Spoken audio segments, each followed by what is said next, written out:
राधे राधे। आज मैं श्रीमद् भगवद गीता यथारूप के 4 अध्याय से 34वां श्लोक हम सब के कल्याण की प्रार्थना के साथ पढ़ूंगी। ओम श्री परमात्मने नमः। श्रीमद् भगवद गीता अथ चतुर्थोऽध्यायः। अगर मुझसे पढ़ने में या समझने में कुछ भी गलती हो जाए तो मैं केवल भगवान की ही मंदबुद्धि बालिका हूँ, ऐसा जान के प्रभु मुझे बहुत क्षमा करें। चौथा अध्याय दिव्य ज्ञान योग 34वां श्लोक। तद्विद्धि प्रणिपातेन परिप्रश्नेन सेवया उपदेक्ष्यन्ति ते ज्ञानं ज्ञानिनास्तत्त्वदर्शिनाः।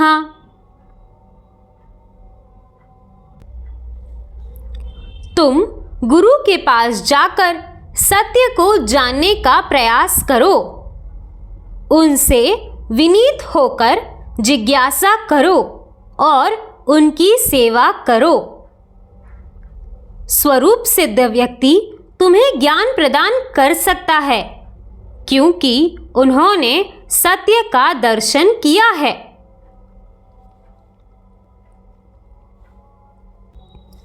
तात्पर्य: निसंदेह आत्म साक्षात्कार का मार्ग कठिन है, अतः भगवान का उपदेश है कि उन्हीं से प्रारंभ होने वाली परंपरा से प्रामाणिक गुरु की शरण ग्रहण की जाए।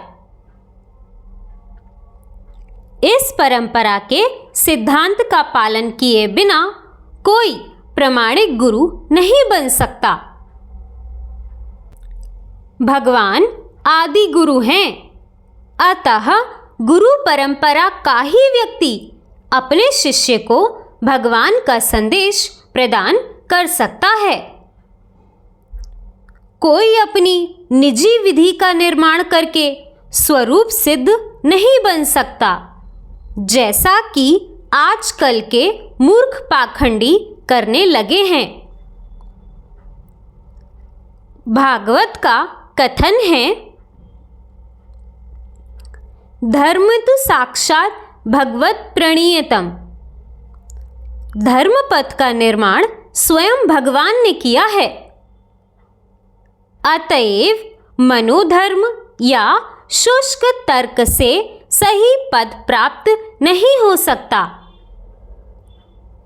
ना ही ज्ञान ग्रंथों के स्वतंत्र अध्ययन से ही कोई आध्यात्मिक जीवन में उन्नति कर सकता है। ज्ञान प्राप्ति के लिए उसे प्रामाणिक गुरु की शरण में जाना ही होगा।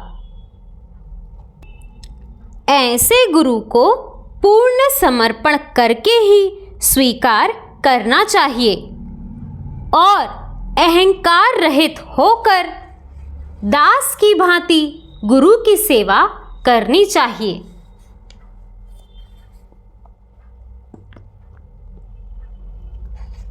स्वरूप सिद्ध गुरु की प्रसन्नता ही आध्यात्मिक जीवन की प्रगति का रहस्य है। जिज्ञासा और विनीत भाव के मेल से आध्यात्मिक ज्ञान प्राप्त होता है। बिना विनीत भाव तथा सेवा के विद्वान गुरु से की गई जिज्ञासाएं प्रभावपूर्ण नहीं होंगी। शिष्य को गुरु परीक्षा में उत्तीर्ण होना चाहिए और जब गुरु शिष्य में वास्तविक इच्छा देखता है तो स्वतः ही शिष्य को आध्यात्मिक ज्ञान का आशीर्वाद देता है।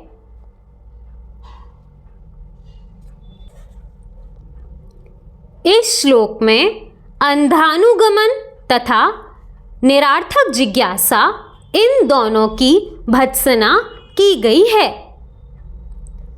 शिष्य न केवल गुरु से विनीत होकर सुने, अपितु विनीत भाव तथा सेवा और जिज्ञासा द्वारा गुरु से स्पष्ट ज्ञान प्राप्त करे। प्रामाणिक गुरु स्वभाव से शिष्य के प्रति दयालु होता है। अतः यदि शिष्य विनीत हो और सेवा में तत्पर रहे तो ज्ञान और जिज्ञासा का विनिमय पूर्ण हो जाता है। राधे राधे। दोस्तों, इस श्लोक में भगवान ने कहा कि तुम गुरु के पास जाके सत्य को जानने की कोशिश करो, विनीत होकर उनकी सेवा करो, उनसे जिज्ञासा करो। स्वरूप सिद्ध व्यक्ति तुम्हें ज्ञान प्रदान कर सकते हैं क्योंकि उन्हें वास्तविक सत्य पता होता है।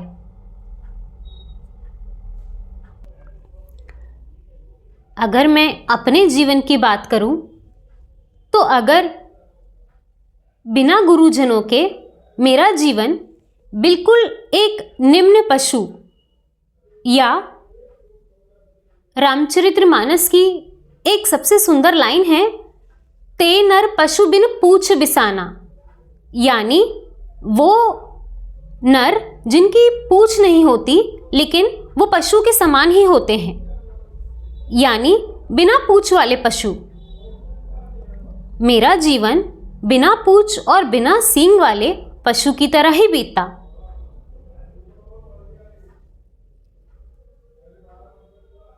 वही 4-5 काम: पैदा होना, सुरक्षा ढूंढना, बच्चे पैदा करना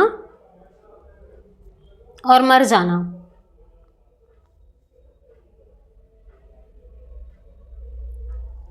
आज अगर मैं श्रीमद् भगवद गीता जी का कुछ भी अध्ययन कर सकी हूँ या थोड़ा कुछ भी अपने जीवन में बदलाव ला सकी हूँ, या भगवान के भजन में आज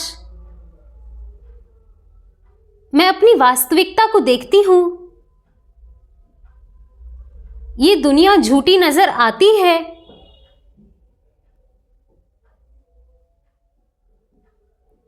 इस दुनिया का नाम ही दुखालय है, सुख सिंधु तो केवल भगवान हैं, ये बातें मुझे समझ आती हैं। मैं इन बातों को अपने जीवन में अनुभव करती हूँ तो केवल और केवल अपने गुरुजनों की कृपा से।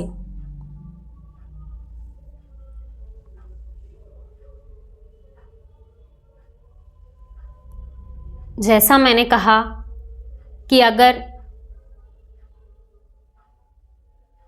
गुरुजन अपना ज्ञान हमें ना दें, हमारे मनुष्य जीवन की वास्तविकता हमें ना बताएं, ये जीवन इतना दुर्लभ क्यों है,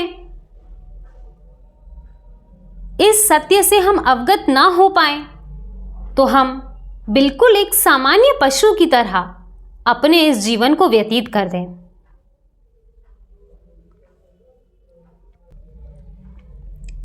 तात्पर्य में स्वामी जी ने कहा है कि भगवान हमारे आदि गुरु हैं, यानी उन्हीं से गुरु परंपरा शुरू हुई है और वास्तव में हमारे सभी गुरुजन भगवान का ही स्वरूप हैं। मैंने एक बहुत सुंदर लाइन पढ़ी थी कि गुरु को मनुष्य मत समझो, तुलसी को एक सामान्य पौधा मत समझो और गाय को पशु मत समझो, ये तीनों ही भगवान का रूप हैं। मुझे याद है कि गुरुजन कैसे हमारे जैसे सोते हुए और विमूढ़ व्यक्ति को जगाने का काम करते हैं। इस पर मुझे एक बहुत ही सुंदर कहानी है, मुझे बहुत ज़्यादा पसंद है। मैं हज़ारों बार अपने गुरुजनों के मुख से सुन चुकी हूँ और वास्तव में इस कहानी ने कहीं ना कहीं मुझे जगाने का काम किया है, मेरी मूर्खता को कम किया है और ये बताया है कि सत्य क्या है।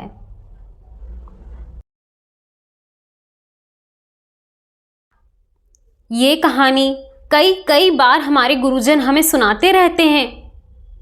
जब हम कमज़ोर बनते हैं तब वो बताते हैं, वो कहते हैं कि एक बार शेर का एक छोटा बच्चा गीदड़ों के झुंड में आ जाता है। उसमें से जो मादा गीदड़ होती है वो उन्हें भी अपने बच्चों के साथ पाल लेती है। शेर का बच्चा बड़ा हो जाता है, परंतु गीदड़ों के साथ रहकर उसकी बिल्कुल गीदड़ भग्गी वाली आदत बन जाती है। एक दिन जब उस जंगल का राजा शेर गीदड़ों के झुंड पे हमला करता है तो वो देखता है कि वो शेर का बच्चा भी उनके साथ भाग रहा है। तब वो उससे रोक के पूछता है कि तुम क्यों भाग रहे हो, तुम तो खुद शेर हो। इस पे वो शेर का बच्चा कहता है कि नहीं, मैं शेर नहीं, मैं भी गीदड़ हूं। मैं बचपन से इन्हीं के साथ पला बड़ा हूं और गीदड़ भग्गी ही मेरा स्वभाव है। यही मेरे अपने हैं और इसीलिए मैं भी एक गीदड़ हूं।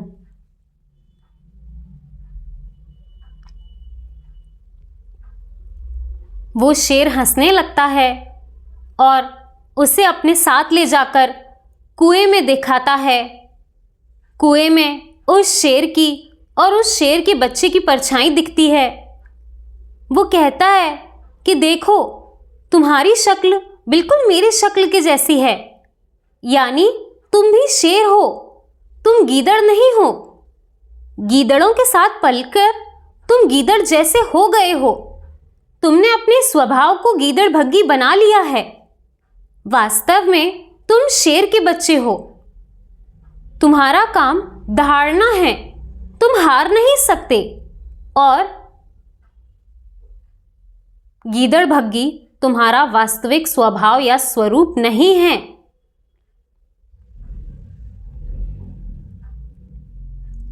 इस प्रकार उस शेर के बच्चे को अपने जन्म की सारी बातें याद आती हैं और उसे अपने वास्तविक स्वरूप का ज्ञान होता है।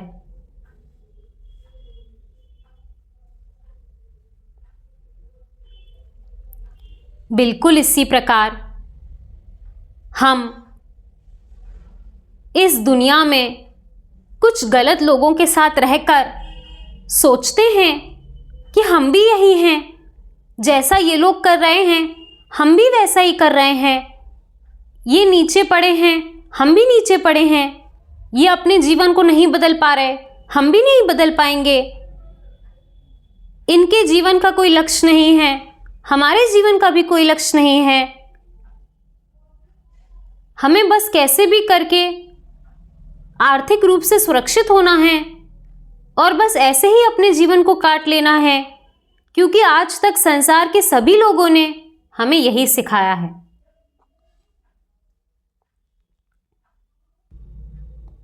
जब गुरु का रूप धर के जंगल के राजा शेर हमारे पास आते हैं, हमें समझाते हैं कि तुम गीदड़ नहीं हो, तुम कमजोर नहीं हो, तुम कमजोर लोगों के साथ पले बड़े हो, उन लोगों को देखे हो, उनकी संगति तुमने की है, परंतु इसका मतलब ये नहीं कि तुम भी उन्हीं के जैसे हो। तुम उसी परमात्मा का अंश हो। वो सभी शक्तियां तुम्हारे अंदर हैं। ऐसा कोई काम नहीं है जो तुम नहीं कर सकते। और इस भौतिक दुनिया में ये पशुओं की तरह बस कैसे भी खाना मिल जाए, एक सुरक्षित स्थान मिल जाए, मैथुन सुख मिल जाए, बच्चे पाल लें, इस तरह के निम्न स्तरीय काम तुम्हारे नहीं हैं। तुम्हें दुर्लभ मनुष्य जीवन मिला है। उत्थान के लिए तुम्हारा लक्ष्य भगवान है और तुम्हें केवल और केवल उसी पथ पे उन्नति की ओर अग्रसर रहना है।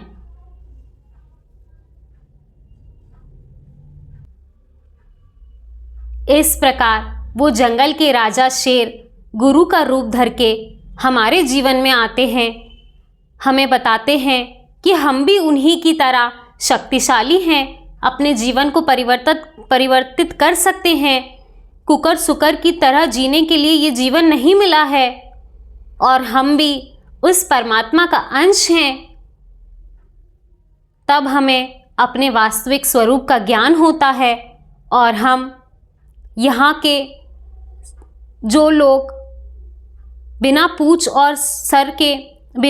और सींग के मनुष्य देह लिए घूम रहे हैं, उनसे अलग अपने जीवन को बनाते हैं और भगवान के पथ पर अग्रसर होते हैं।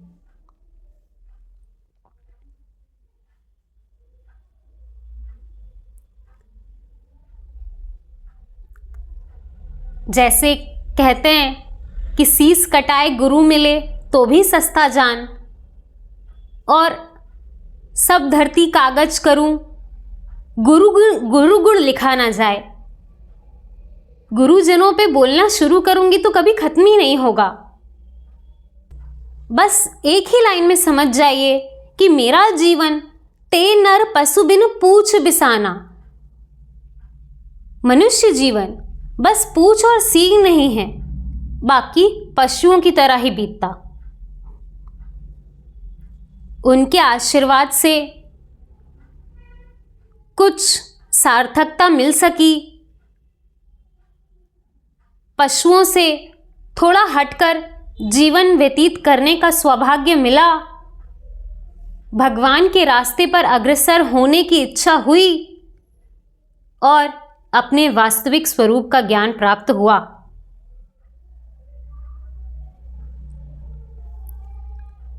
जब तक हमारे गुरुजनों का आशीर्वाद हमारे साथ है, हम इस पथ पे निरंतर बने रहेंगे। उन्होंने हमारा एक हाथ पकड़ के रखा है, हम कभी गिर ही नहीं सकते।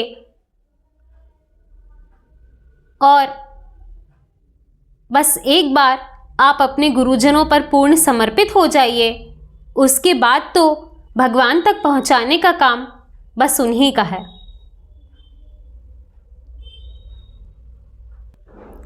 इसी तरह गुरु का रूप रखकर आए भगवान की कृपा हम सब पे बनी रहे।